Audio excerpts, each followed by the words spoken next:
I talked to my mechanic buddy who's owned a shop for 25 years. When I asked him which SUVs he dreads seeing roll into his bay, he didn't hesitate, not even for a second. He gave me 8 names, and when I cross-referenced his list with RepairPal data, the numbers backed him up completely. We're talking $3,800 to $6,200 in average annual repair costs. Specialty tools that cost more than some used cars, parts that take 6 weeks to ship from Germany. If you own one of these, you already know. Your mechanic groans every time you pull up. Today, we're counting down 8 SUVs mechanics across America are refusing to touch in 2026, and why you should probably do the same. Let's go from annoying to absolute nightmare. Number 8, 2022 to 2024 Infiniti QX80. This one's almost sad to talk about because the QX80 used to be a real contender. Big, plush, full-size luxury at a price that undercut the Escalade and Navigator by $20,000 or more. Sounded like a deal. Here's the brutal truth. The platform underneath it is ancient. The chassis architecture dates back to 2010. 16 years of cosmetic updates pasted over the same bones. And the used market has figured that out. IC cars ran the numbers. The QX80 loses 62.8% of its value in 5 years. That's not depreciation, that's a collapse. Buy one for $90,000 today, and you're looking at a $33,500 SUV in 2031. Mechanics dread it because Infiniti dealer support is vanishing. Finding qualified technicians who know this platform is getting harder every year. Parts backordered, labor estimates climbing because shops have to charge for research time on a dying platform. The QX80 is the automotive equivalent of buying a mansion built on a crumbling foundation. Beautiful from the outside, a disaster underneath. Number 7, 2022 to 2025 Mercedes-Benz GLE. The GLE is supposed to be the sweet spot of the Mercedes lineup.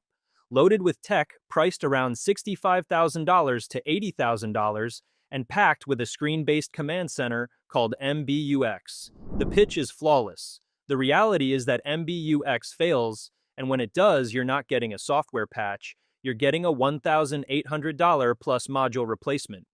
MB World forums are packed with owners reporting random screen blackouts, navigation that refuses to load, and voice assistants that stop responding entirely. Here's the kicker. This isn't cosmetic.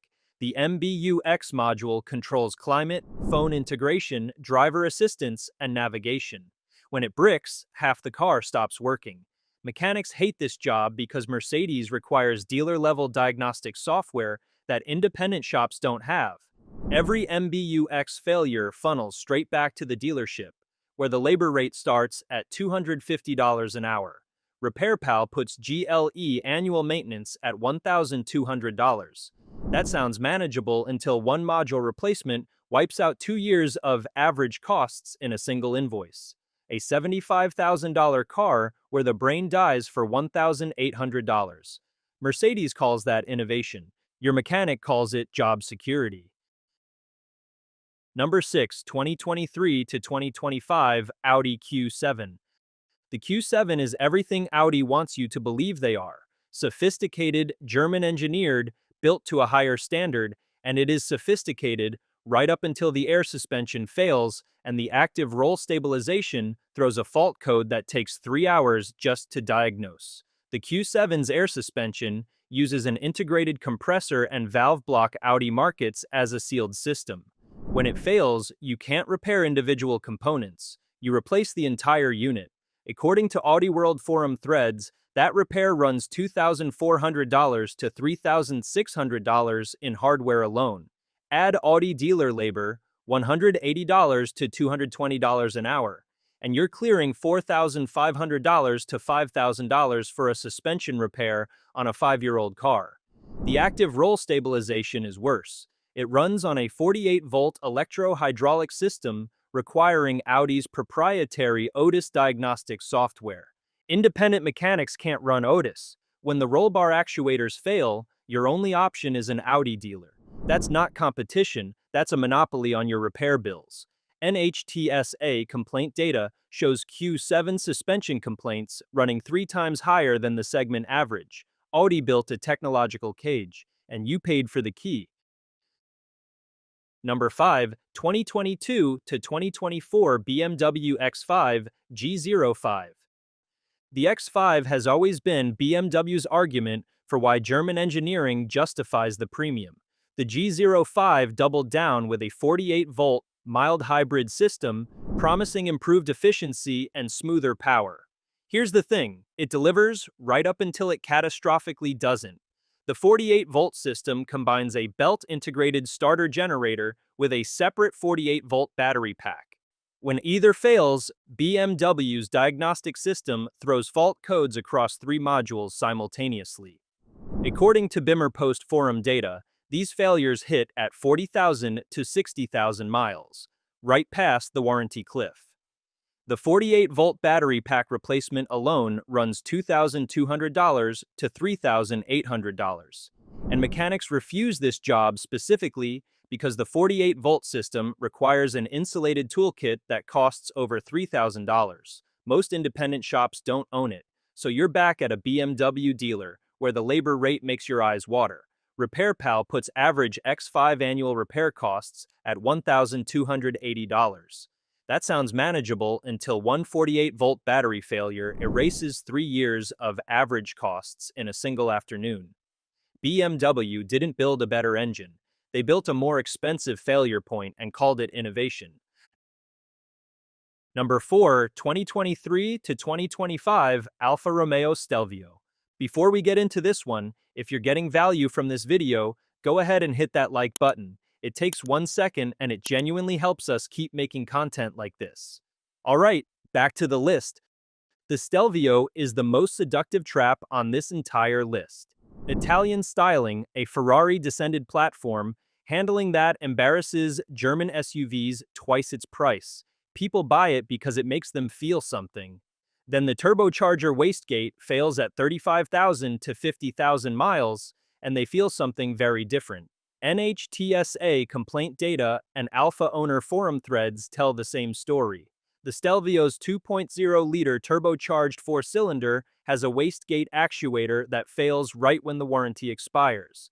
The symptoms, rattling under hard acceleration, boost pressure dropping, and eventually complete turbo failure.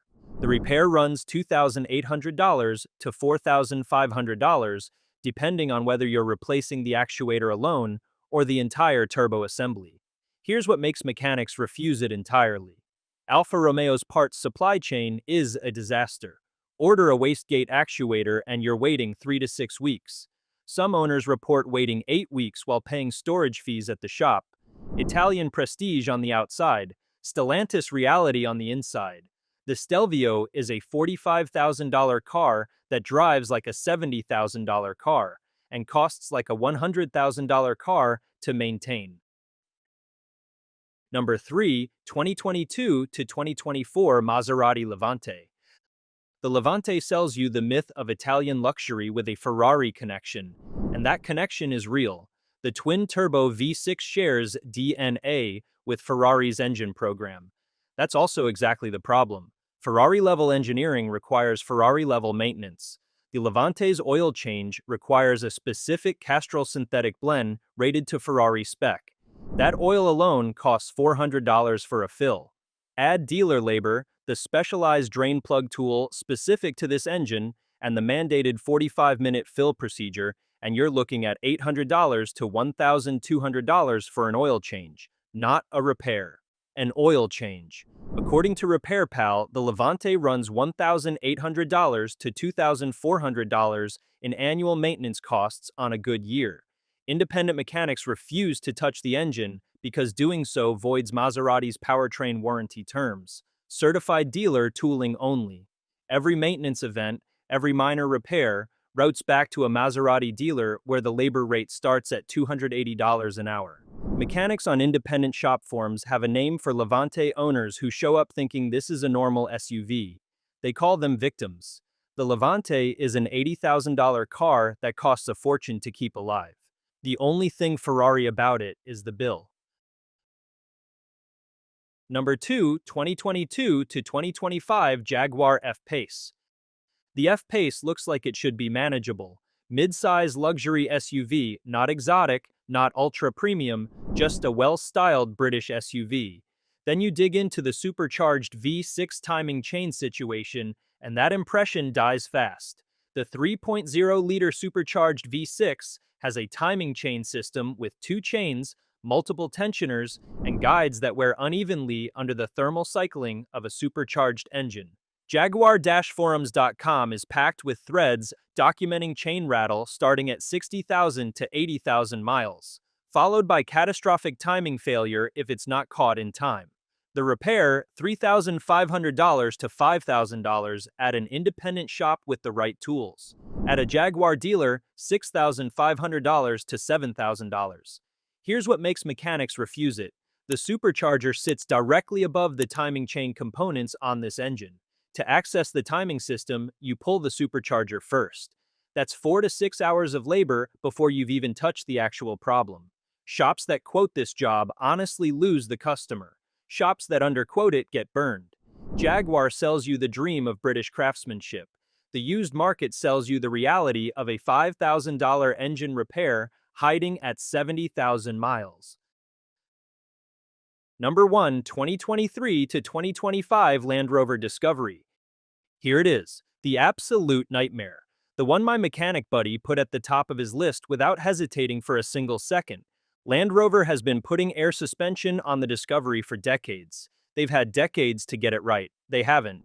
The current generation's air suspension uses a compressor and valve block combination that Land Rover's own internal data shows failing at a rate 4 times higher than the segment average. According to Land Rover forums and RepairPal data, the air suspension compressor fails between 40,000 and 70,000 miles on most examples. Replacement cost, $2,800 to $4,200. And that's not the full story. When the compressor fails in cold weather, and it often does, the Discovery drops to its lowest ride height and stays there. You're driving a $75,000 luxury SUV, sitting 4 inches below normal while you wait 6 weeks for parts shipped from the UK. Here's what really makes it a nightmare. The Discovery's terrain response system, its infotainment, and its adaptive dynamics all tie into the air suspension module. When the suspension fails, error codes propagate across every system simultaneously. Mechanics on independent forums describe Discovery diagnostics as a day-long haunted house. The specialized Land Rover diagnostic tool costs $4,200. Most independent shops don't own it, so every Discovery failure routes to a Land Rover dealer where the hourly rate starts at $225. Average annual repair cost, according to RepairPal, $3,800 to $4,600. And that's a good year. One compressor failure adds another $4,000 to that number. Land Rover doesn't build trucks, they build subscription vehicles. You pay $75,000 up front, and then you keep paying, forever. That's the Land Rover promise. So there you have it, 8 SUVs that mechanics across America are refusing to touch in 2026. From the ancient QX80 hemorrhaging value every single day, to the Land Rover Discovery that becomes a money pit the moment the warranty expires. These aren't ugly cars, some of them are genuinely stunning. But a beautiful car with a brutal repair bill is just an expensive way to lose money. If you own one of these, get ahead of the maintenance before it gets ahead of you. If you're still shopping, now you know what your mechanic already knows. Drop a comment below. Which one shocked you the most? And if you found this useful, subscribe. We drop videos like this every week so you don't have to learn these lessons the hard way.